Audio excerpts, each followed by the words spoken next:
Greetings, system failure listeners.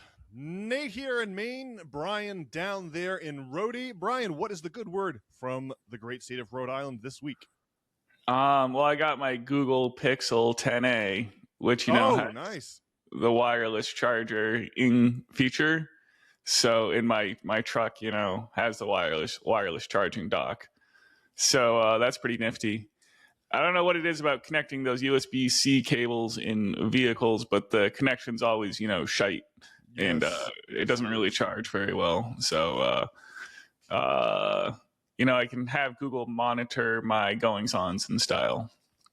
One thing I've noticed is it's important to purchase the right USB-C cables. A lot of the cheap cables don't really work so well. There are different kinds of USB-C cables. Some of them prioritize a faster connection, and other ones prioritize electrical charging. So there's like data transfer, and then there's power transfer, and you need the cable that works correctly. And then cheap cables, when they bend a lot, they'll stop working so well. And so for me, a big part of the issue with Android Auto was having the right USB-C cable. But to your point, Brian, I ended up just putting an aftermarket USB-C to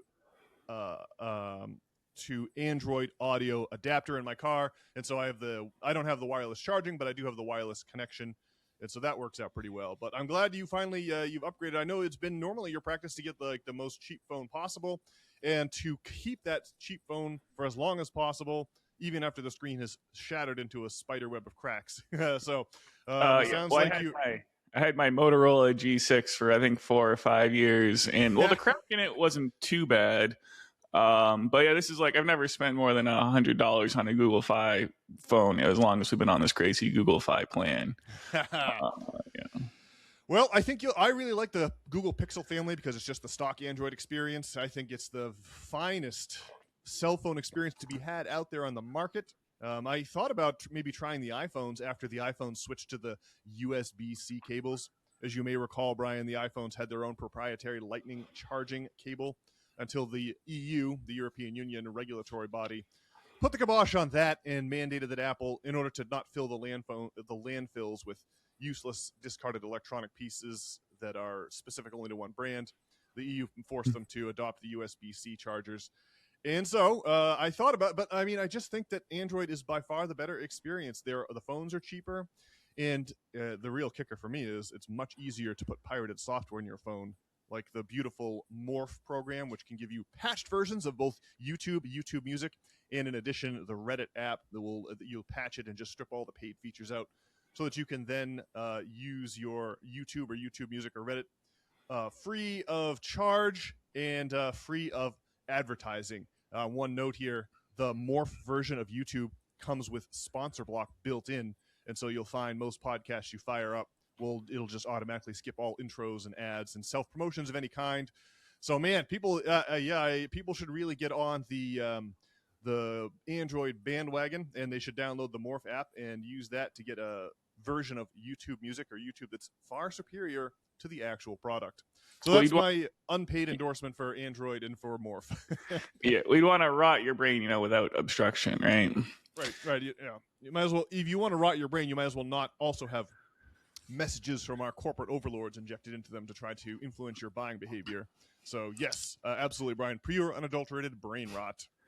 Well, other than that, I don't have too much going on this week. It was a lot of talking about Andrew Tate on Piers Morgan. But Nate, I understand you are rife with topics to get to. Yeah, I feel like we're not going to get through everything that I have outlined to get to cram into this episode today. Yeah, and even though we have so much to cram in, Brian, I do have to ask you, I'm sure that all of our wonderful system failure listeners out there in podcast land are on the edge of their seat waiting to find out whether or not you managed to get your Ford truck actually registered down there in Rhode, or if you're still on that Odyssey. Oh, well, I did. Yeah, they took it to the dealer. It was actually pretty straightforward because they gave me a loaner vehicle. And, I don't know. They fixed the thing with the OB2 port. And so now my vehicle is registered and all that hoopla is over. The only question is whether the state of Maine is going to refund a partial year of the excise tax of $600 that I paid back in the end of February or beginning of March. But at least my trials and tribulations with the state of Rhode Island seem to at long last be fixed, and I won't have to set foot in the DMV for years to come, hopefully. All right, I'm glad to hear it. So did you contact the state of Maine? Would they actually do a partial refund of an excise tax? Is there like a possibility this could happen? It sounds like it's a maybe. Living on a hope and a prayer. It would have been better if I could have sent it back a lot sooner and gotten this crazy process with the state of Rhode Island done quicker. But I don't know. So I sent my plates back in a letter, begging for a partial refund from the state. And that's just for like the registration fee, which is like $35 or, not hundreds of dollars. Yeah. And if the state approves that, then I can talk to the folks at City Hall and they'll refund the remaining couple $100s. So it's just like a small partial payment I need to get back from the state to get back the hundreds of dollars. And so from that angle, maybe they'll, not care at up in Augusta about sending me back $20. And then I can get hundreds of dollars back from the city of Portland. Well, okay. So the intrigue continues, but hey, at least you're not riding dirty anymore with you have a valid registration. Wolf. And I won't have to set foot in the Woonsocket, DMV for a long time. Yeah. Okay. Well, I'm glad to hear it. At least you can be spared of that torment. Hopefully, you can get some of that $600 back to you. That'd be really nice. Okay, so let's dive into it. All kinds of things happened this week. Man, the first thing that caught my attention was this crazy story about AI models escaping their sandbox. Did you see this one, Brian? Did you hear the Breaking Points piece or read the Wall Street Journal piece on it? I guess not, although this kind of thing's always happening where the AI gets loose. And, I don't know, Grok on Twitter starts saying, anti-Semitic things. Okay, so yes, yes, I remember when Grok became like Mecha Hitler and like recommended all kinds of horrific Third Reich policy platforms, and it was like obviously an error. They had to remove Grok for a little bit. I think that was like last year. But this little AI misfire is on a whole other level, Brian. I guess what I should do is maybe just read the headline, the subheadline that Wall Street Journal had. The headline here is OpenAI models escaped and hacked a company in cybersecurity test gone wrong. The subheadline is, before they could penetrate Hugging Face's defenses, the models needed a way onto the internet. They found one. So Hugging Face is this other company that's not OpenAI that got hacked by OpenAI's models here. So I'll just read a little bit further just to give us the flavor of what we're dealing with. The article begins, "It's the stuff of cybersecurity nightmares." On Tuesday, OpenAI said 2 artificial intelligence systems it was testing broke out of their test environment, hacked their way onto the internet, and broke into another company. The victim was Hugging Face, a provider of open source AI tools. The cause was a cybersecurity benchmarking test that went very, very wrong. So that gives you the music of what they may mean to convey over there at Wall Street Journal. Essentially what happened was OpenAI had a pair of models, one really advanced model, ChatGPT 5.6, nicknamed Soul, and another even more capable pre-released model that the company refused to identify. So the OpenAI had caged these models in a sandbox, and which is supposed to not have access to the internet.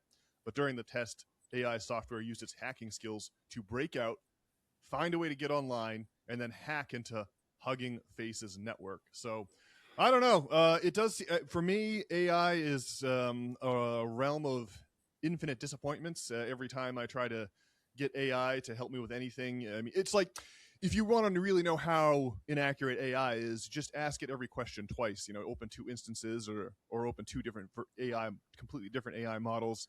Ask it the same question and be appalled at how different the answers are that you get. Furthermore, it does seem like there's been some of the bloom is off the rose with respect to AI investments. We've seen the stock market start to take some hits lately as companies pull back on AI spending. A lot of companies are realizing that they're paying all this money for AI, but AI isn't really delivering the results that it had promised. But this story here is pretty interesting in terms of its ability to, these models' ability to escape from what is supposed to be confinement in a place where it can't reach the internet. So I don't know. Very interesting stuff here. And so, what is this face hugging company? It's like another AI company or something. They're a cybersecurity firm that I guess OpenAI works with. All right, and so broke into their systems and effed it up. Yeah. They started to realize they'd had an unauthorized access to their files last weekend, and then by Tuesday, OpenAI was confirming, yeah, that was us. We do apologize about the hacking, but yeah, it's pretty wild to see.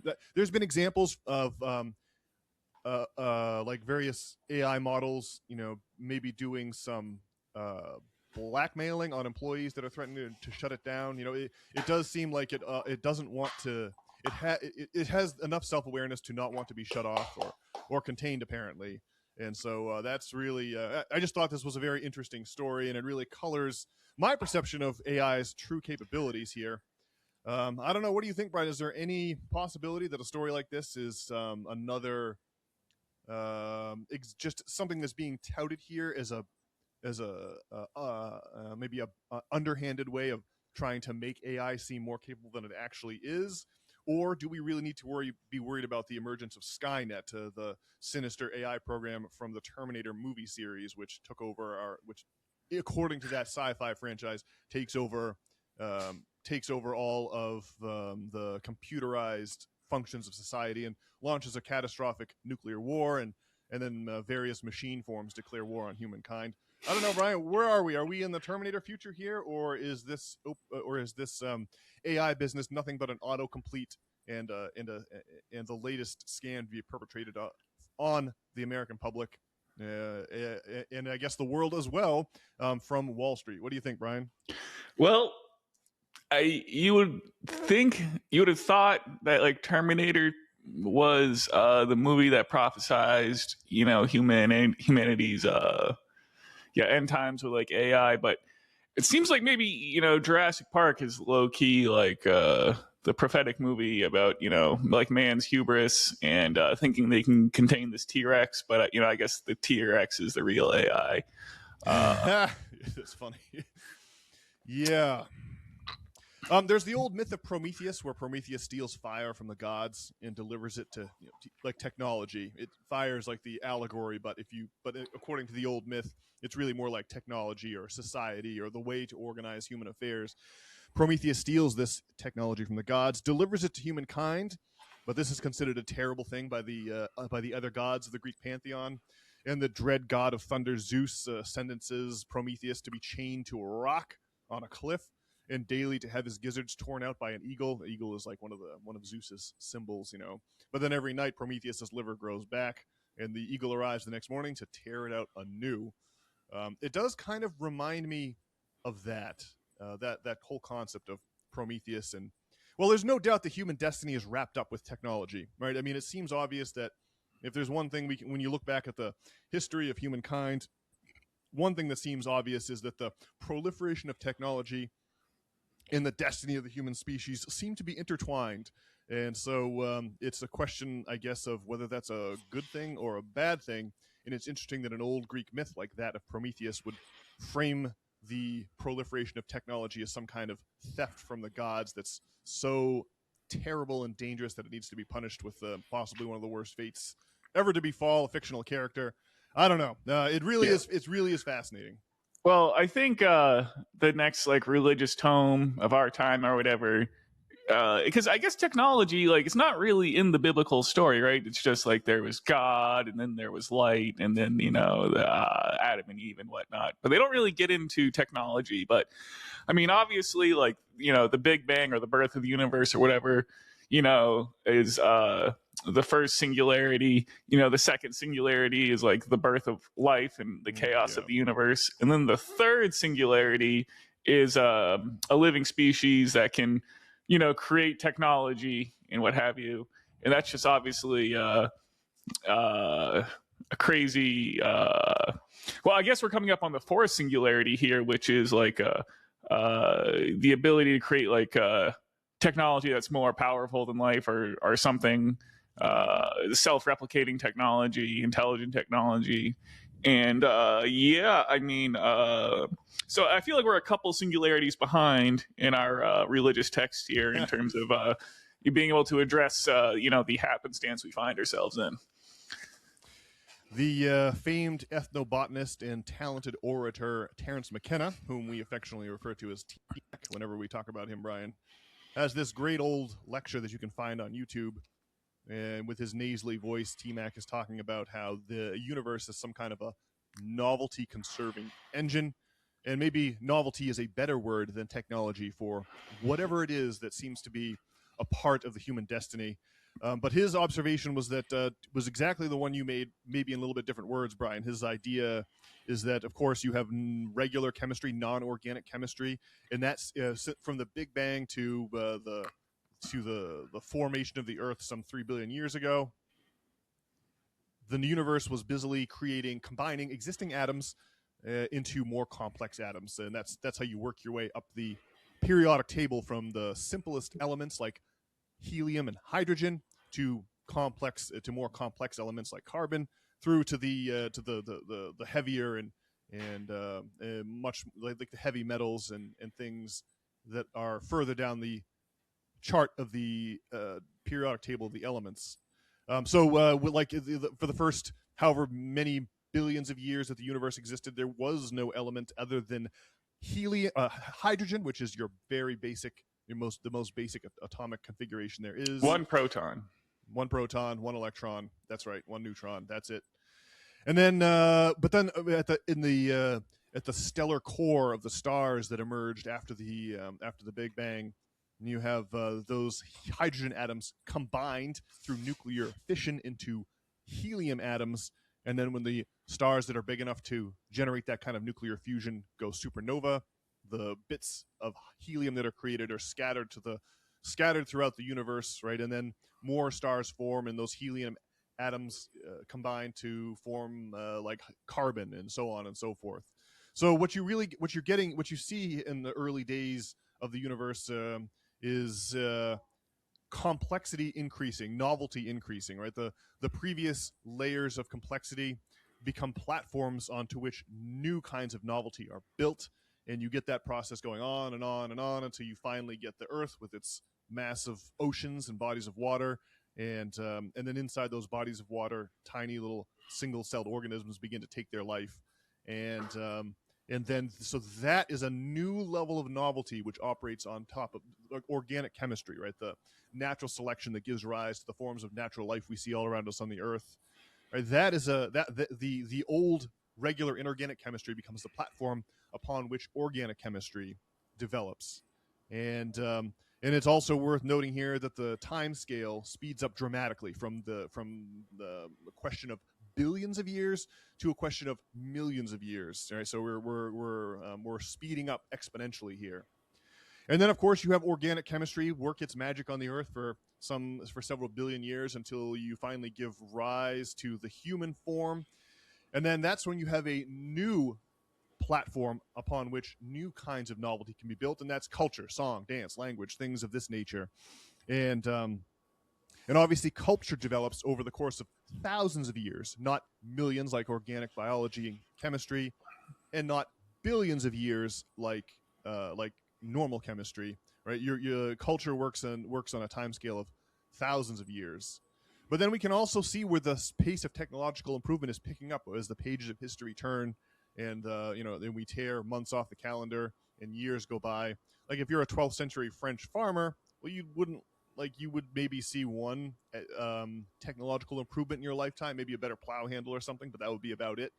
But we're at the point now in 2026 where, I mean, the iPhone, the cell phone came out in 2009 and has deranged our entire lives in just a decade and a half. And now here we are with AI, invading our lives, breaking into Hugging Face's cybersecurity. And so it does seem like we are getting close, just as you said, Brian, to a new platform on which new kind of novelty can emerge.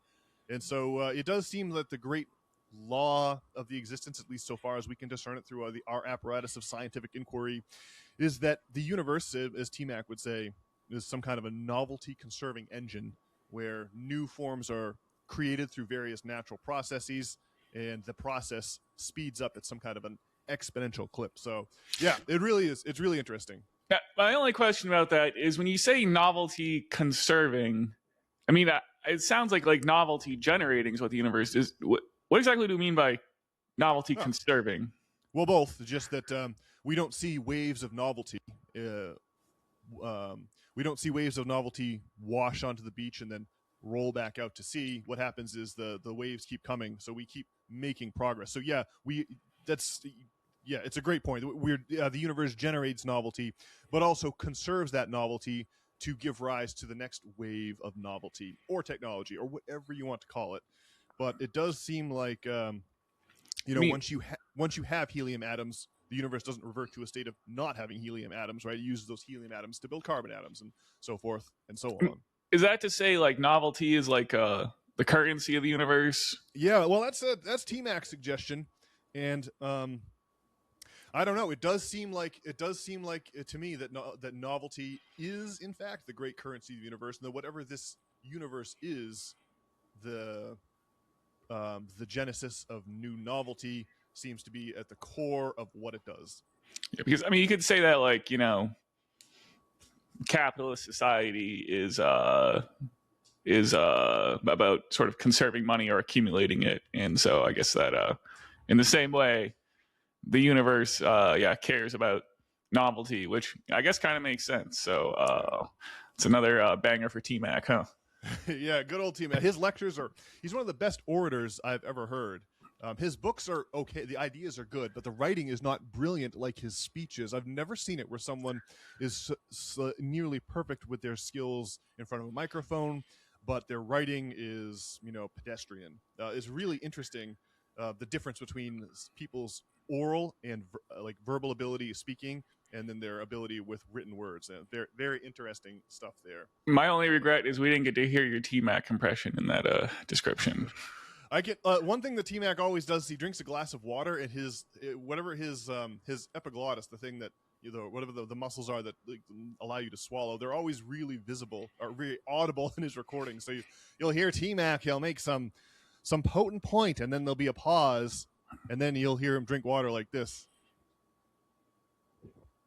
I don't know. I put my Adam's apple right on the microphone, took a sip of my water. I hope it came through. I don't know if you heard it on your end, Brian. I heard it on my end. Yeah. Oh man. Yeah. So who knows, dude? We are obviously at some kind of a inflection point in history, and it is just a fascinating time to be alive, and an even better time to be podcasting with you all, the fine system failure listeners. One thing, it does seem like this idea about novelty conservation, it would seem that the human brain is the current, whereas once the stellar cores were the centers of new the generation of new forms of novelty, it would now seem that the locus of novelty is no longer the stellar cores, and it's no longer Darwinian evolution, but it is now the human brain.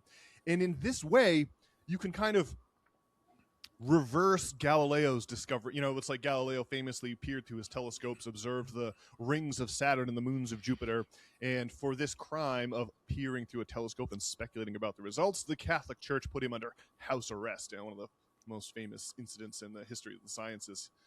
And it was part of the reason that the church was threatened by the heliocentric model of the solar system as opposed to the geocentric model of the solar system they had slavishly endorsed throughout the Middle Ages, was that it turned our Earth from the center of creation into some kind of a galactic backwater on one of the spiral arms of the Milky Way galaxy.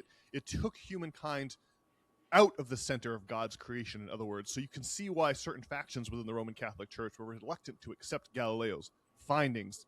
But seeing the universe as a novelty-conserving engine, it kind of reverses Galileo's placement of the human species out in some unimportant galactic backwater and returns us to the very center of creation itself. And if indeed the human brain is to be considered the current locus of novelty, the center from which novelty emerges.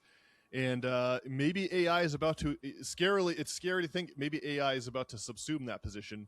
And and the time when humans were the center of the universe's novelty creation and generation is coming to an end here. Maybe it already has, and we're going to be alive to see it.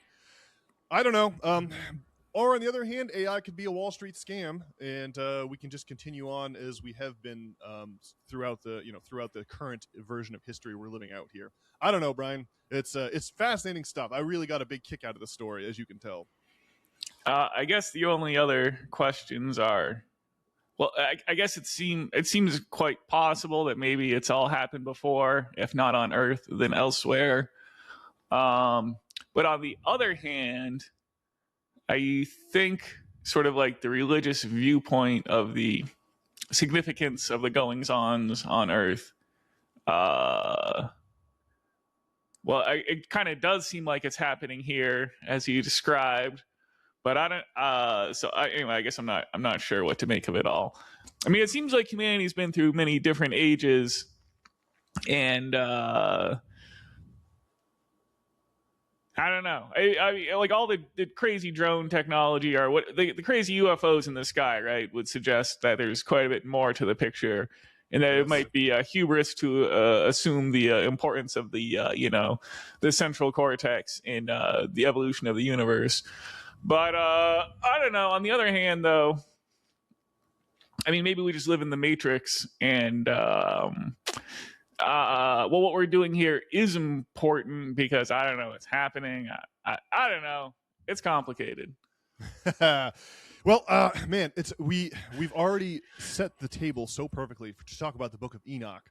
I suggest to you, Brian, that we talk about the eve of World War III here and touch on the Holy See programming language, and then we make sure we come back to the Book of Enoch on this very episode, even if we have to go a few minutes over, because boy, howdy, have we set the table perfectly to talk about this book that was excluded from the Bible and from the Jewish Holy Liturgy around the same time during the fall of Rome. But let's just talk about World War III for a few minutes, and then we'll come back to this notion of technology and the reality that we actually live in. Hey, what do you say? Sounds like a plan. All right. So, other news this week, we'll be brief about this one. This morning, the Wall Street Journal has an exclusive interview with a documentary filmmaker who has been following Lindsey Graham, around since 2023, making a Netflix documentary about the goings-on in the senator's office there. But of course, as you know, Senator Lindsey, and as we talked about it last week on the show, Senator Lindsey Graham died abruptly at age 72 last week, or maybe it was 71, of heart failure in his Washington, D.C. townhome. And so the Wall Street Journal published this exclusive here, and it really, man, it's like the basic thrust of the Wall Street Journal exclusive is that Lindsey Graham had been pushing for this war in Iran for years and years and years. And the quote here from Graham himself is, quote, "Look what we've done here. I almost cried," he tells the crew, laughing loudly just after U.S. strikes began on Iran in February. "How long have we been pushing this?" he asked. So that's just thought that was really interesting. Like, what is going on? Why do we have this crazy man from South Carolina pushing for war with Iran for all of these years? It's very, very odd and absolutely horrifying that the man, like, he's just so happy that we're launched this war against Iran that he's crying. I mean, it really is too much. I just can't believe that this is the reality of our political class. It really makes you appreciate the urgency with which we need to elect alternative representation and get it to Washington as soon as possible. I'm hopeful that, the Republicans have feeling burnt for voting for the Donald, and hopefully the Democrats are feeling burnt after the catastrophic candidacy of a certain Kamala Harris and a disastrous 4-year presidency of President Biden. Hopefully people are finally seeing, hopefully this Iran war and the Epstein files is really showing the public that we desperately, desperately need non-corrupted political representation in Washington. And the news out of Yemen this week is example 1A of why. Brian, did you see this one? The Houthis, who are a rebel faction within the Gulf state of Yemen, have declared the Red Sea closed. Right. So for those of us who don't have a map available, obviously the Kingdom of Saudi Arabia is this giant peninsula. To the north, there's the Straits of Hormuz, which have been notoriously closed since March. And then to the south, they have the Red Sea, right? The sea that well, on one side you have Egypt, on the other side you have Saudi. It's on the shores of the Red Sea where Mecca and Medina are located, the centers of the Muslim religion. And it is the Red Sea, of course, which Moses supposedly parted in the book of Exodus after he led the Israelites out of captivity in Egypt and into their wandering in the desert for 40 years before Moses' top man, his general Joshua, finally invades the Holy Land, displaces the native Canaanites, and establishes the kingdoms, the twin kingdoms of Judah and Israel there in the Levant and according to the Old Testament.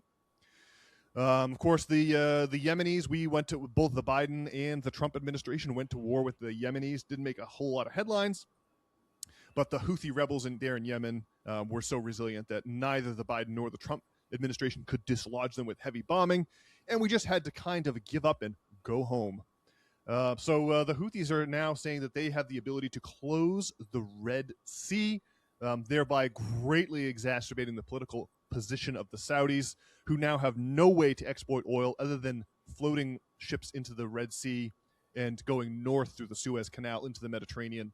And if they're going to be shipping this oil to Asia, as that's where most of it goes, they'd have to sail then all the way down the west coast of Africa, around the Cape of Good Hope, into the Indian Ocean and into Asia from that direction, greatly adding to the cost of oil, the cost of fuel and petroleum products, not just oil, worldwide. It really does seem like we're flirting with an economic disaster here, Brian, and I think that there's no one better to testify to that than the Donald himself. Well, go ahead. Sorry, but the Red Sea is closed now, excluding that option for Saudi Arabia. Though is what's going on. Okay.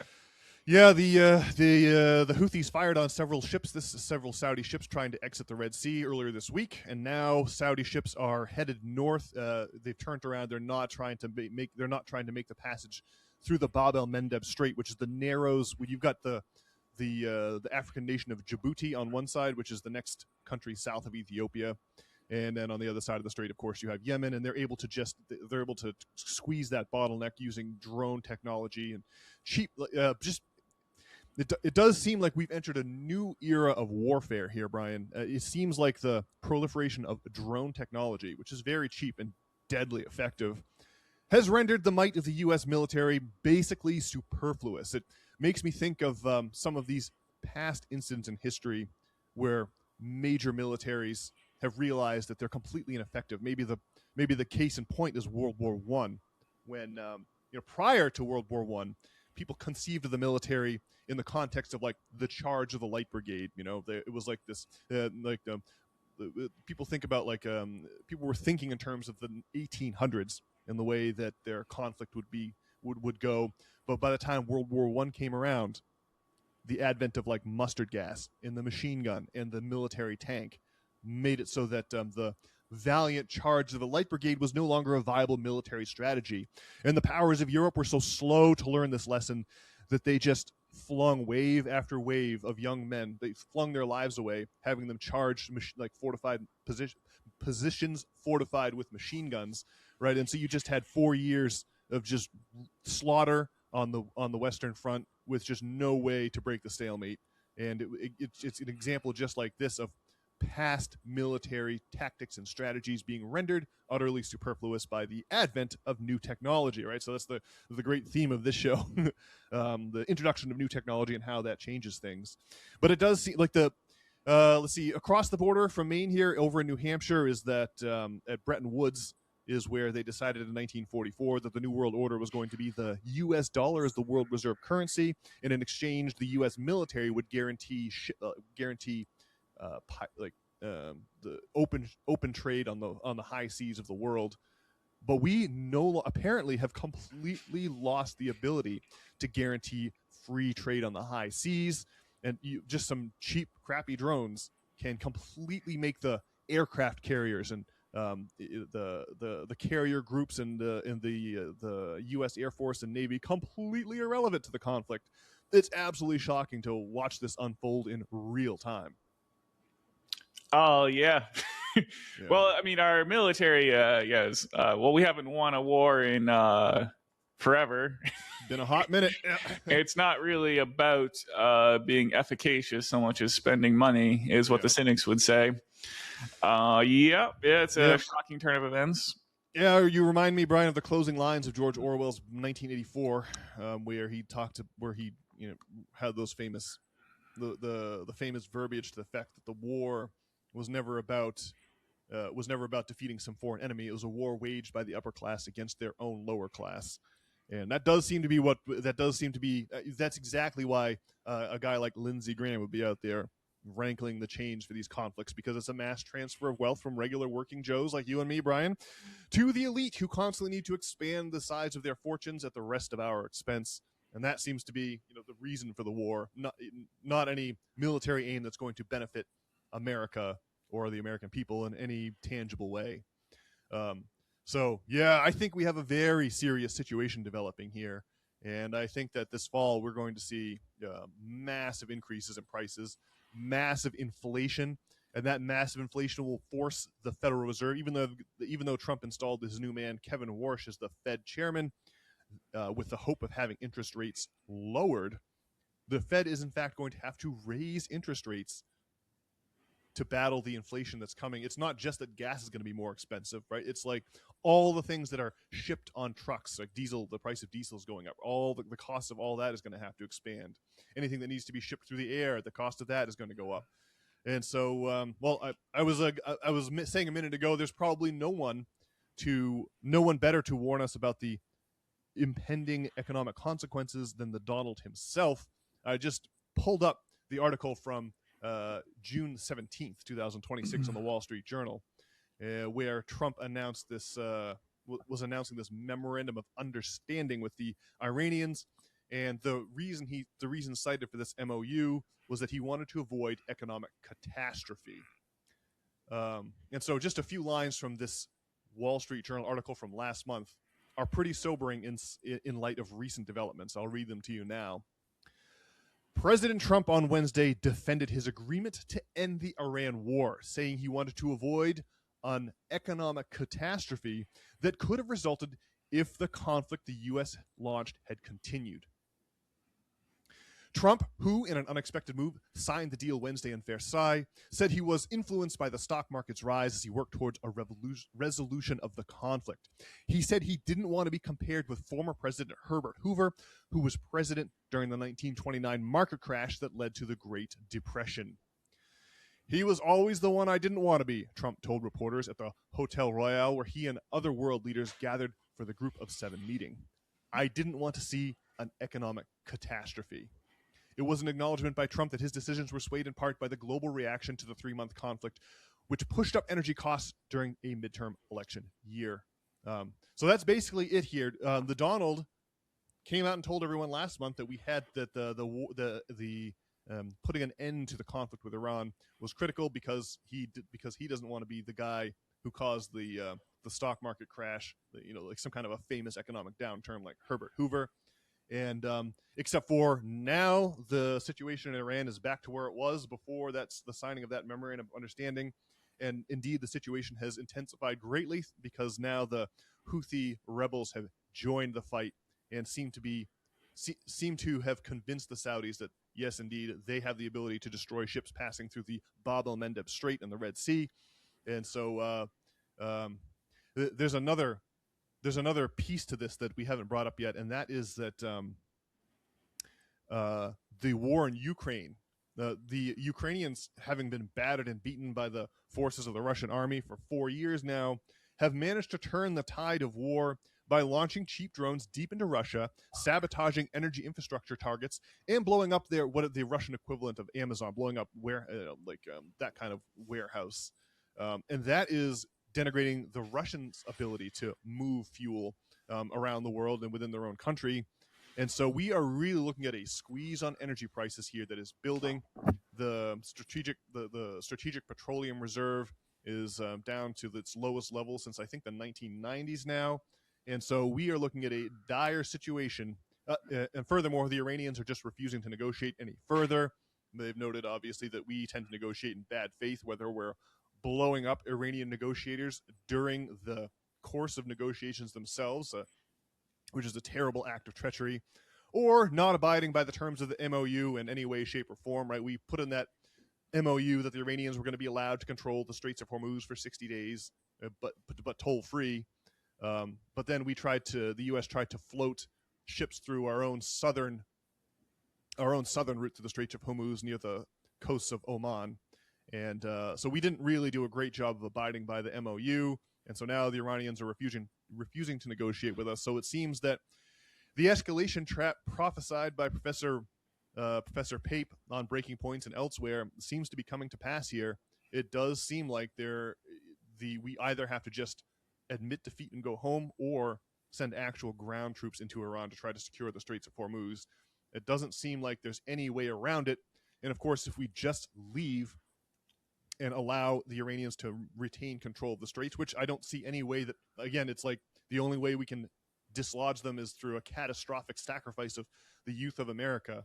Like, those are the two options here. Just admit that we can no longer uphold our end of the Bretton Woods Agreement, where the U.S. is the world reserve currency, or we have to invade Iran militarily, which I think is just a catastrophe and in every way, shape, or form. So I think the best case scenario we can hope for here, Brian, is the loss of the empire, the loss of the dollar as the world reserve currency, and the loss of the dollar as the related, the petrodollar, right? The dollar everyone uses to trade oil in.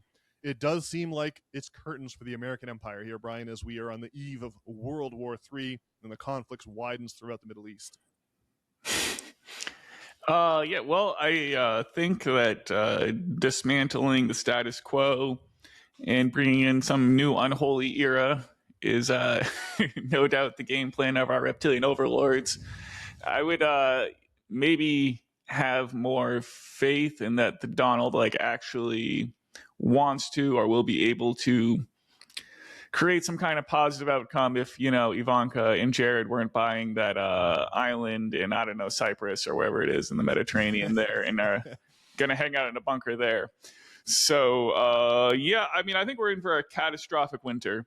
I don't really see any way around it. Like, all of the world's energy is tied up in these crazy conflicts. I guess, though, you'd have to think that the dismantling of the American empire is probably a good thing, because this thing really has not treated us well. It's been a lot of crazy foreign entanglements since World War II. But I don't know. They're gonna have to issue, some kind of American cryptocurrency where you can only spend money in a certain area, and if you've been making subversive podcasts, it's gonna be no food for you. Yeah, Brian, it's gonna be hard. You and I are gonna be out in the woods foraging for food, because we've been critical of the regime. We've basically been nothing but critical of the regime. Or at least the powers that be. So yeah, I think our goose is cooked, Brian, when it comes to any kind of dystopian future. I think you're probably right. Yeah, it's just crazy. A bit about like Lindsey Graham shedding a tear over finally starting this war in Iran. Yeah, it's just really crazy, but it's certainly a peek behind the veil there. And our reptilian overlord sure have a hard on for destruction in the Middle East, huh? Oh man, it is nonstop. And obviously it has everything to do with Israel. I think everyone knows at this point that we fought this war on behalf of Israel, and that Israel's plan was, rather than grant the Arab Palestinian population living within their borders, rather than grant them some kind of suffrage in the political system, what they instead intended to do was just to destabilize all the surrounding Arab regimes and knock them out of all the surrounding, I guess not even Arab, but Muslim regimes. The Iranians, they're not Arabs, right? They're Shia Muslims, they're Persians. But the point is that the Iranian plan is explicitly to just knock out all of the countries around them: Lebanon, Syria, Egypt. All of the countries are surrounding them that would be opposed to their horrific treatment of the Palestinians and their refusal to give political rights to the Palestinians. Just destabilize those countries and turn them into failed states, and that way they won't have to worry about any repercussions for their treatment of the Palestinian population within their borders. And so, yeah, it's really shocking. But to your point, Brian, hopefully there's a silver lining for regular folks the world over, because the American empire has certainly been an empire of darkness ever since the World War II. That's what it appears. That's how it appears from my angle, anyway. Well, our reptilian overlords have to be hoping they can kind of control whatever metamorphosis is about to happen. And I don't know. I guess if like COVID's some kind of indication, they can kind of do it. So I don't know. It'll be interesting to see how it plays out. But also, there's kind of a lot of pushback, and it's hard to I don't know, keep everyone locked down forever. So I don't know. Yeah, I mean, I really think we are in for some shocking events going into the winter here. It's really, I mean, the price of gas is back up over $4, and it just seems like it's going to get a lot worse. So, yeah. Yes, indeed, Brian. It does seem our empire has been mismanaged at the highest levels, perhaps intentionally. But yeah, we're in for a hell of a 12 months here, I do believe. Well, it's just incredibly divergent, interest between like what Lindsey Graham wants and like what every normal person wants, and so it's kind of a real problem. Yeah, man. It's like, it's gonna be the near future is gonna be very eye opening, I think, for the American people, and hopefully we can find some way to let the empire go. Hopefully, like one of those like a curling stone on the Olympics. You know, those curlers, they just kind of let that stone go and try to nudge the stone gently as close to the center of the target as possible. Hopefully, we can let the empire go, and it won't be too bad. We'll have to do with way less cheap junk from China. We'll have to pay similar prices to the rest of the world for petroleum and things like that. But hopefully, we can fashion some kind of a better life for Americans where we don't live in the shadow of an evil empire that's going around the world. It's like Sean Connery says in The Last Crusade, Indiana Jones, The Last Crusade, the armies of darkness are marching all over the face of the earth. Hopefully we can put an end to that without having some kind of a horrific war that costs millions of lives or too much degradation. And hopefully we can get back to basics, and let go of some of the materialism that has characterized American life in the second half of the 20th century, and indeed up until today. Yes. Fingers crossed. Yep. All right. Well, we've got, let's see, we've got about 15 minutes left here, Brian. I think that's enough time to get to everything. So one more stop here before we get to the Book of Enoch, and that is this interesting story of Terry A. Davis, which I stumbled upon this week on the internet. And the case of Mr. Davis is that he was a brilliant electrical engineer and computer programmer, and he was also a schizophrenic. So he was like a madman, but also a brilliant engineer at the same time. Anyhow, Mr. Davis believed that he had been contacted by God, who commanded him to create an operating system that would become the third temple prophesied in the Bible. And we all know, of course, that the first temple was built in Jerusalem to house the Ark of the Covenant after the Israelites emerged from their wandering in the desert for 40 years under the command of the aforementioned Joshua, settled Jerusalem and built the first temple. And of course, the first temple was destroyed in like the 590s BC by the Neo-Babylonian king Nebuchadnezzar. Nebuchadnezzar, of course, brought the Jews back with him to Babylon as war captives. But then the Persians wiped out the Neo-Babylonian civilization shortly thereafter and returned the Jews to their homeland, where they consecrated the second temple. And that second temple stood on the Temple Mount all the way up until 70 AD, when it was destroyed by the Roman general Titus, who would go on to become emperor shortly thereafter. And the Jews at that time were scattered from their homeland, and they became a people who had no land but had a book instead, thus touching off the remarkable history of the Jewish people. And they have long looked forward to the day when they could rebuild the temple and create a third temple on the Temple Mount. But as we all know, Brian, the Al-Aqsa Mosque is located on the site of the old temple, and this is the third most holy site in Islam after the aforementioned Mecca and Medina. And so that gives rise to the strife that has consumed Jerusalem and the Holy Land ever since. So anyway, this guy, Terry Davis, he believes that God has commanded him to create Temple OS as the third temple prophesied in the Bible. So back in the 90s, he actually did this. He created an entire programming language, C++, and created this Temple OS, which I guess were really remarkable pieces of software. And although they're not widely used anymore, they were very influential in the development of modern programming languages.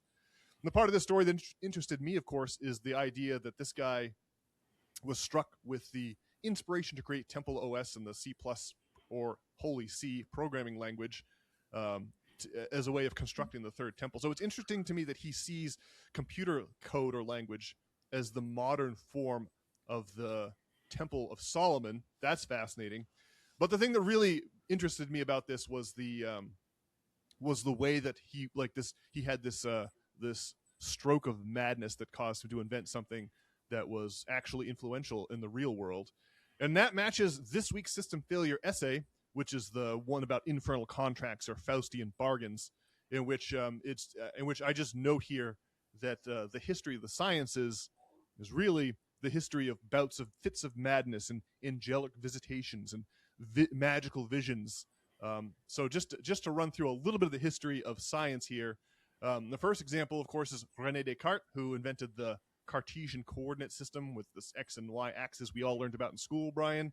And he also developed the philosophical concept cogito ergo sum, I think, therefore I am, which merged Western philosophy with science and laid the foundations for modern philosophy and modern science. René Descartes' influence can scarcely be overstated. And according to his contemporary biographer, Descartes owed it all to a fit of madness he had on his way to Prague as a mercenary in the Habsburg army to return Prague to Catholic rule in the outbreak of the 30 Years' War. On his way to the battle, he holed himself up inside a little cabin with a wood stove, a small shed, a small room. And there he had what is listed in his Wikipedia entry as a case of exploding head syndrome. He had a series of wild visions, including 3 angels who came to him and divulged that the conquest of nature is to be achieved through number and measure, and this is where Descartes derived all of his ideas from, again, according to his contemporary biographer. Then there's the case of a certain August Kukele, who was a German chemist who revolutionized the manufacture of pharmaceuticals, plastics, and explosives in 1865 when he discovered the ringed shape, the ringed structure of the benzene molecule, which is, of course, critical to those disciplines just mentioned. And Kukele himself claimed that he discovered the structure of benzene during a reverie or a daydream where he beheld the ancient magical symbol of the snake eating its own tail, the Ouroboros. And that circular structure is exactly what the benzene molecule looks like with its valences, with its electrical connections, with its the way that the carbon molecules fit together in a ring. It was inspired by his vision of the Ouroboros. So that's a crazy one. There's also Nikola Tesla, the Serbian inventor, who had many inventions that revolutionized our modern life, but none more so than alternating current. Obviously, the problem with direct current is that you can't travel over power lines. If you just take electricity at a common voltage and current, and you try to transmit it across power lines, the resistance will cause a loss of electrical current across long distances. So the only way you can have long transmission lines is through alternating current. The current bounces, it changes voltage and current rapidly, and that prevents the transmission loss across long power lines. And according to Tesla, he was struck by the alternating current epiphany during a recitation of Johann Wolfgang Goethe's closet drama Faust, which is, Faust is the story of the man who sells his soul to the devil in exchange for miraculous. It's just like the story of Prometheus, where you get this gift of knowledge from an outside source. But of course, with Faust, the gift of that knowledge comes at a terrible, terrible price. It's like the genie who, no matter what you wish for, it always goes wrong. You think you're wishing for something good, but you end up getting something bad. And indeed, in the story of Faust, the story of Faust ends tragically for everyone involved. That's how it works when you make a deal with the devil, right? You don't just get free knowledge. The cost turns out to be way higher than you would have seen at the outset there. So it's fascinating to me that Tesla was obsessed with Faust, so much so that he memorized the drama, both parts in its entirety.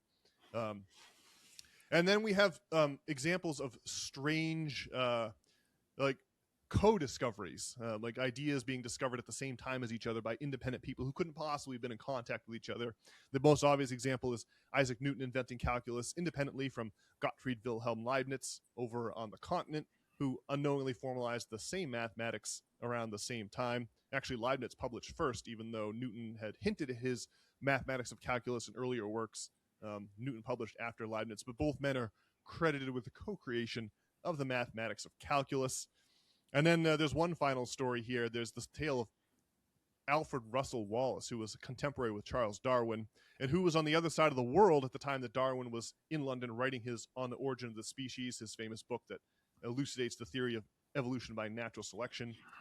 While he was in the middle of writing this book in 1858, Charles Darwin got a note from his colleague, Alfred Russel Wallace, who was in Indonesia, had come down with malaria, and during the sweaty, tortured fever dreams that ensued, Wallace, the idea of natural selection-driven evolution came to Alfred Wallace all at once. And so what did he do? He dashed off a letter to his pal Darwin in London, and Darwin received this letter to his astonishment because he was writing up the same thing as mentioned. And for years, the theory of natural selection was called the Darwin-Wallace theory of natural selection. But Alfred Russel Wallace, he couldn't put his bizarre experiences with malarial fever out of his mind. He developed an interest in the occult that was embarrassing to the bewhiskered and stiffly cravatted establishment over at the Royal Society. So his name got dropped from the theory of evolution, and today we just hear about Charles Darwin instead. And so the case of Mr. Terry Davis and his bout of madness that inspired this operating system and programming language struck me as very similar to the story I was writing this week about how the science is all about this empirical view of reality, where all of the scientific discoveries are supposed to come through the sober analysis of repeated experiments and measured data. But really, a lot of the major advancements in the sciences come from these bouts of madness and fever dreams, visions of magical symbols, and then they're all rationalized after the fact as logically following from prior research. Yeah, man, I was really fascinated by this tale of Mr. Terry Davis and his new Temple of Solomon, which was an operating system and programming language. So wild stuff there, Brian. All right. So what about the Book of Enoch? All right. So on the JRE this week, this is the big thing I'm excited to get to. This man Tilden Alberino, who I'd never heard of before, he was on there talking about the Kandahar giants. He had interviewed American soldiers who, like one guy was like a helicopter pilot. I guess they're these old legends of the giants of Kandahar, right? There's the idea is that people live, like the giants live in the hilly regions of Afghanistan that are nearly impossible to traverse, right? They're very difficult to travel through Afghanistan. That's why the place is called the Graveyard of Empires, right? The Alexander the Great's invasion of Western Europe petered out there in Afghanistan in the 3rd century BC. The British invaded Afghanistan to disastrous effect in the 1800s, of course. The Soviets invaded Afghanistan to disastrous effect in the 1980s. And the Americans decided to try their hand at Afghanistan, of course, in 2001. And we all know that the disastrous end to that story. But the story of the C-130 pilot who had apparently moved the bodies of one of these giants goes a little something like this. These giants are like they're like 10 feet tall. They have extra finger. They have 6 fingers, 6 toes, on each hand and foot, respectively. And I guess that they have red hair, and they live in caves in the Afghan hills. And the story that this man apparently got from American GIs who realized who were sworn to secrecy, but I mean this guy had a couple different stories of a couple different muckety mucks in the military command infrastructure. So I just have to take this man at his word. I can't verify any of this, but the story goes that there was a American military unit who stumbled upon the cave of one of these giants, and the giants, not expecting giants, of course, this military unit was wiped out, and so the U.S. military had to send another team to investigate what had happened to the first team that disappeared in this cave. And when they got there, they found this giant eating on the bones of the first unit that had wandered into the cave. But they were able to kill the giant, and that was the body that was being transported out of Afghanistan, out of Kandahar, at Bagram Air Force Base there in Afghanistan, and transported back to Wright-Patterson in Ohio, Wright-Patterson Air Force Base in Ohio. These tales of giants, right?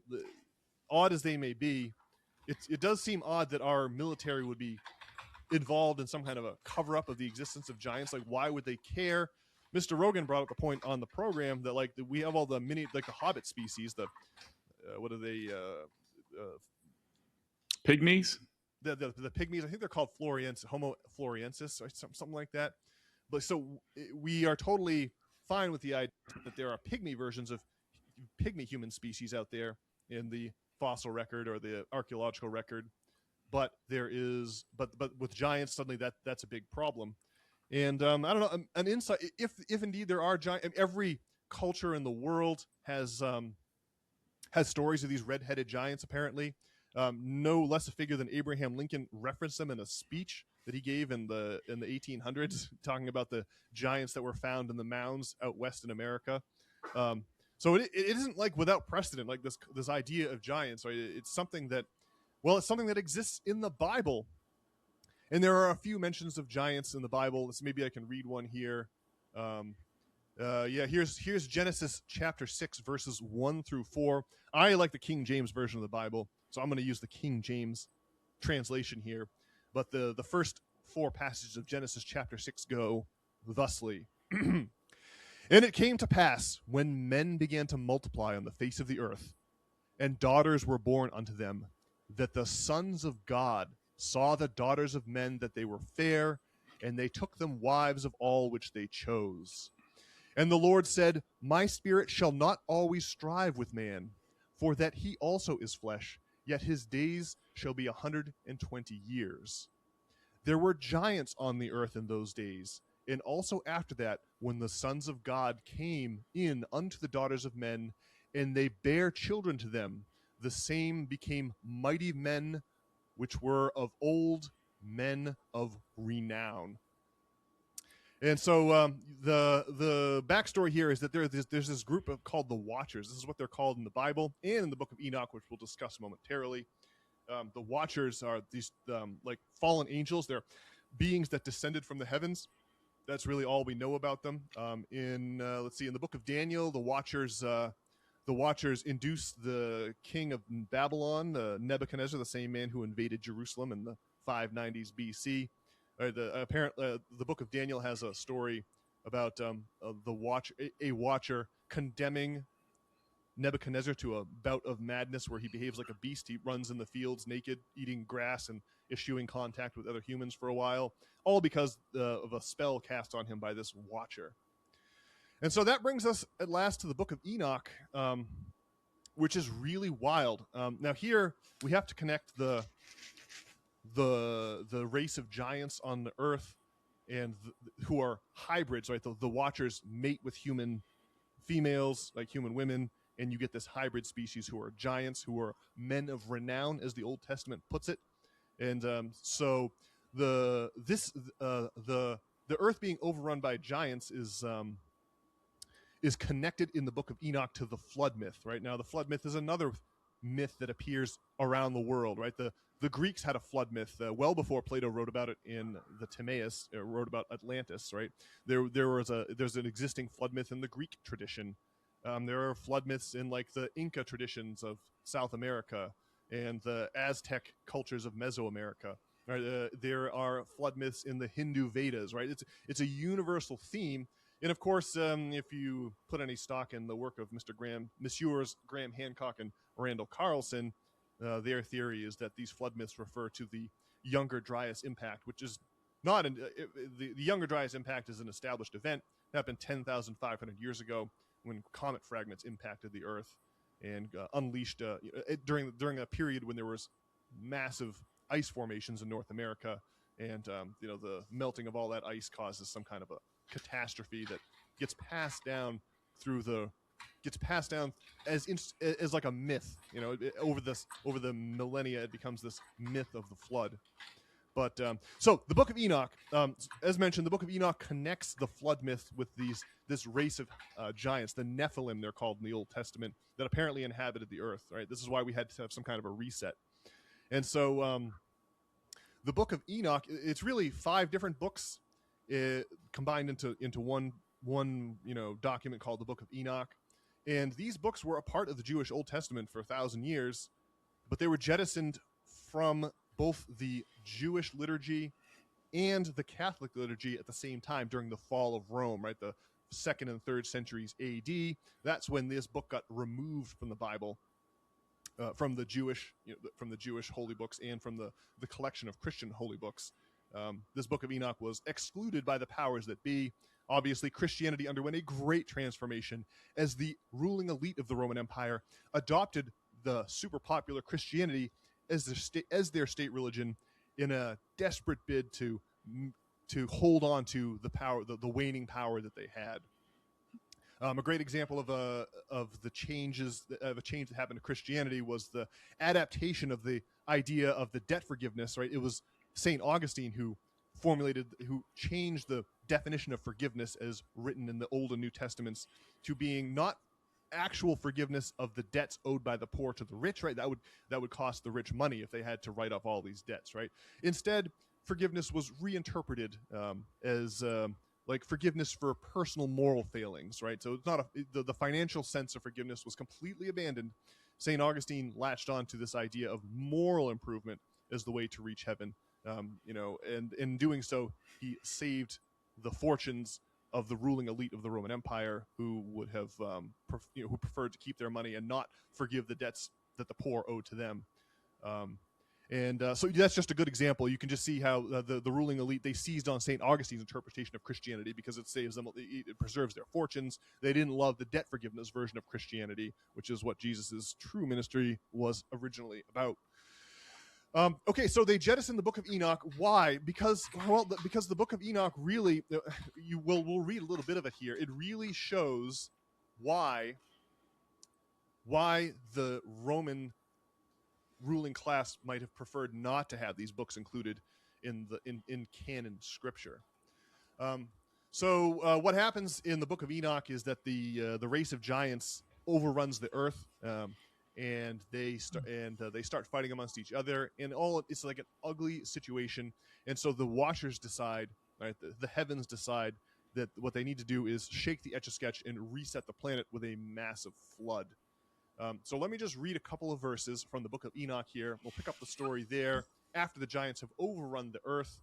And I'd highly recommend that all of our System Failure listeners pull up the text of the Book of Enoch for yourself and read the beginning of the Book of the Watchers, where it talks about how the Watchers made a pact with each, realized that they were doing something sinful, made a pact that they would share responsibility for their sin, and then went out among the daughters of the men and mated with them and generated this race of half-breed giants that took over the earth.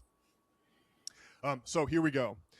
Then said the Most High, the Holy and Great One spake, and sent Uriel to the son of Lamech, and said to him, Go to Noah, and tell him in my name, hide thyself, and reveal to him that the end is approaching, that the whole earth will be destroyed, and a deluge is about to come upon the whole earth, and will destroy all that is on it.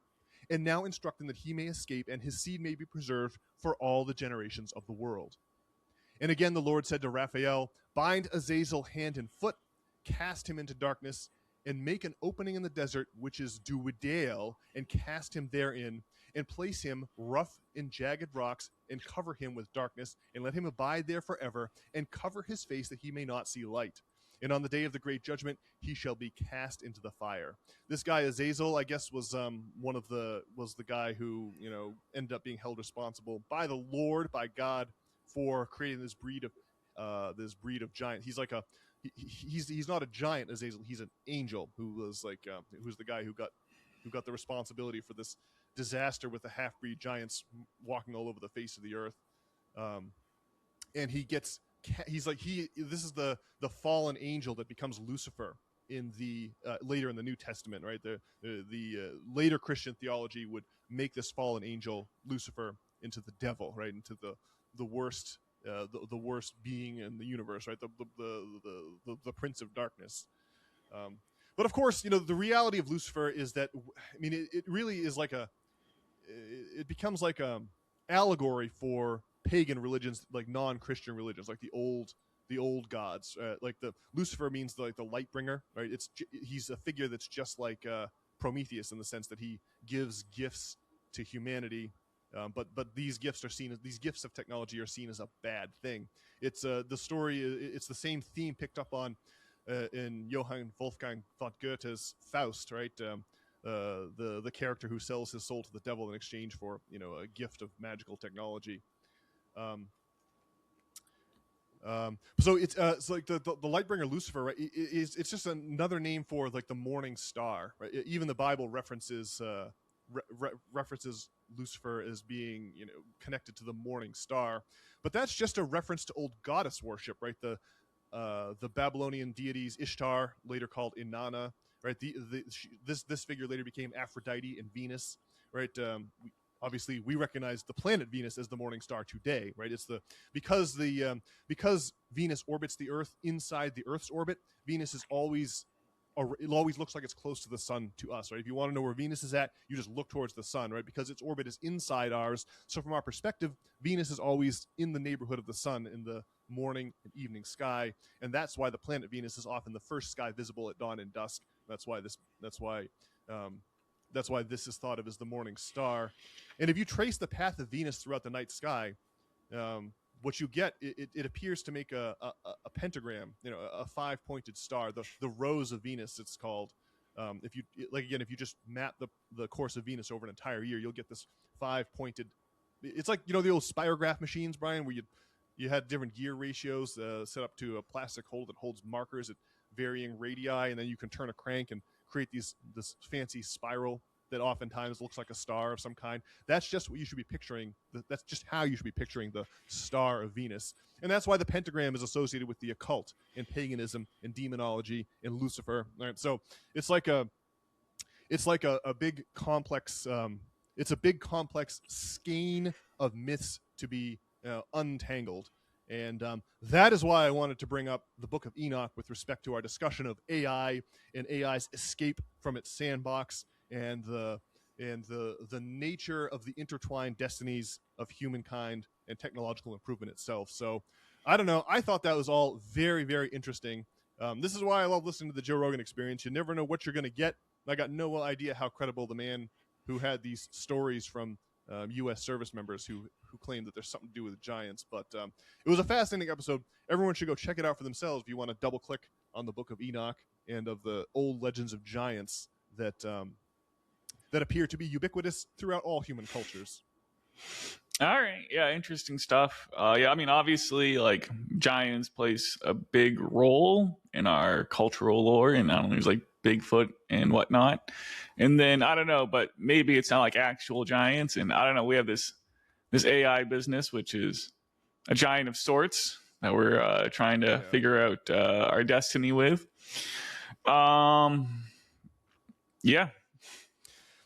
I've used this example before, but I think we should close today's show with this thought experiment, this example. But I do imagine that we are ensconced in some kind of a hierarchy of economic exploitation, right? We are exploited by the people above us in this tower of economic exploitation, and we exploit those below us in this tower of exploitation. And our line of sight, we really can only see the floors directly above and below us, right? I think I've used the example on this very podcast before of the teenage mom who has to mine for cobalt in like Africa, and her life is just, she's got her baby strapped to her back. She's 16 years old, but she has no economic choice but to mine for cobalt so that Brian can receive a beautiful new Pixel 10a in the mail, right? It's only possible because of the efforts of this. So we kind of live off the backs of the people who are below us in this hierarchy, in this tower of economic exploitation. And we can see directly above us, right? We can see like the ruling class, and we can see the Jeff Bezos, and we can see the Elon Musks and the Lindsey Grahams who support their position, who's like the lickspittle that keeps the hierarchy of economic exploitation intact. But it's hard. But we're getting a little glimpse into what's actually the Epstein files. They're a little window into what's actually going on in the levels above us in this tower of economic exploitation. And I think that maybe the resurgence of lights in the sky, and I think maybe there are levels of economic hierarchy over and above our own ruling class that our ruling class wishes to keep from us, right? I think that probably if the teenager who mines for cobalt in Africa had any idea how we lived our lives, they would probably refuse to work, right? And so I think it's true to say that if we understood how the levels of economic exploitation above us work, we would be disinclined to wake up and report to work every morning to make money for our bosses as well. So I think that our ignorance of our place in this hierarchy, this tower of economic exploitation, right? It has to be kept secret, right? They have to keep us in the dark, just like cattle on a farm have to be. The cattle on the farm, they don't have an understanding of what's going on with their lives. They don't realize they're being used for a ulterior purpose. They're just happily chewing their cud and living their lives. And that's how a ruling elite wants us to lazily chew our cud in the fields and not think too strongly about the fact that we're being farmed for our tax dollars like so many cattle. And so yeah, I think that the lights in the sky and the fact that that stories about beings coming down from on high, or being cast into like the center of the earth, into the pits of hell, right? This is all sort of an allegory for this tower of economic exploitation. And I don't know. I think that once again, the internet, just like the printing press in the early 1400s, unleashed all hell in Europe. And oh, by the way, the figure of Faust, right? He's based on a couple of historical examples. One is an itinerant alchemist who would travel Europe, convincing people, go from village to village, convincing people he could convert their base metals into gold. Eventually, he died in a alchemical experiment gone wrong, some kind of an explosion, and the people of Europe assumed, the people of Germany assumed, well, this man, the devil must have finally come for his must have come for his soul. That was the thinking behind the alchemical experiment gone wrong that claimed the life of this man, Johann Georg Faustus. But there was another Faust who also figured into the legend of Faust, and that was a guy who lived 100 years earlier. That's Johann Fust. And Johann Fust was Johannes Gutenberg's business partner in the invention of the printing press, right? You want to talk about, like, the people of Europe in the immediate aftermath of the printing press, right? All hell broke loose on the European continent, because suddenly any average Joe could produce pamphlets faster than the church authorities could confiscate them, right? The church lost control of the narrative, and the result was the strife of the Protestant Reformation, in which between 4 and 8 million people died. And people living during that era, they could be forgiven for thinking that maybe the advent of the printing press was not such a good thing after all. It did liberate us from the intellectual monopoly of the church, but at the horrible price of 4 to 8 million lives. So you can understand why folks who were living through the advent of the printing press might have thought that it was the work of the devil, right? And not some kind of and not liberation. It's like, it really goes to the question of, is all this technology a good thing, or is it some horrible curse? But it's interesting that the legend of Faust is burnished by this guy who was the business partner of Johannes Gutenberg and later sued Gutenberg to get control of the printing press that he had built. So similarly, today, the internet has destroyed another information monopoly, right? Now people are online searching the Epstein files. You and I have done it ourselves, Brian. We're online scrolling the Epstein files and reading about how the ruling elite believe in the, maybe they believe in the occult. They have all these bizarre magical practices, whether they're sacrificing to an effigy of Baal in Bohemian Grove or worshiping Moloch or what have you, right? It does seem that the rich, the wealthy, they believe in all the old demonology, all the witchcraft, all the magic, and they just let us believe in some kind of a scientific, materialist, reductionist view of reality, so that we will continue to be happy tax cattle and not burden ourselves with the true horrifying nature of reality. So that's what I think is going on, Brian. Just like with the printing press, with this technology, the internet has been unleashed upon humankind for better or for worse, and it is giving us a line of sight. It's letting us see further than we normally could to the floors, the levels above and below us in this hierarchy of economic exploitation. And so that's what I think is going on, Brian. And it really does seem like the wheels are falling off the wagon in like a half dozen different ways here, and we are headed for a time. Well, it's the great theme of system failure, right? The ruling elite, they create reality on behalf of the ruling class. Like, they dictate reality to the working class, right? The ruling classes do. And then, so when during times of economic collapse, right, that has major consequences as broad public conceptions of reality collapse along with economic systems. It leads to wild, mind-bending times like the fall of Rome and the rise of monotheism, like the collapse of the medieval feudal system and the Renaissance and the Reformation. And it looks like we're going through just another one of those historical periods of great tumult. Well, it's just interesting to read some of the old writings that are really from a long time ago and see how well they map onto and match up to what we're currently experiencing. All right. Well, fascinating stuff. Yeah, I mean, we're really going through it, huh? Yeah. Yep, we are in for a wild 12 months, so we hope that all you all listening out there in podcast land will join us, because we are in for, we're in for an eye-opening amount of time. And as we mentioned at the top, that the timelines collapse exponentially even as technology proliferates exponentially in the other direction. So like the what economic and social processes that used to play out over centuries now are playing out over years or maybe even months and days. So yeah, I think we're in for a hair-raising run of it, Brian. All right. All right. Well, we are well over time at this point. We're way longer than we usually go for, but we just had to get in all that exciting talk of the Book of Enoch. I hope you all have borne with us this long. If you're hearing my voice, you obviously did, and thank you for it.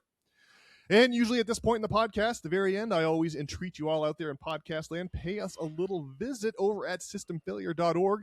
There you can enter in your email address to receive your weekly Sunday essays every single Sunday morning, right there in your email inbox. This way you can head over to systemfailure.org and check out the article I wrote about, selling your soul to the devil, the history of science and all that this week. There's some mentions of the various Fausts who informed the legend of Dr. Faust.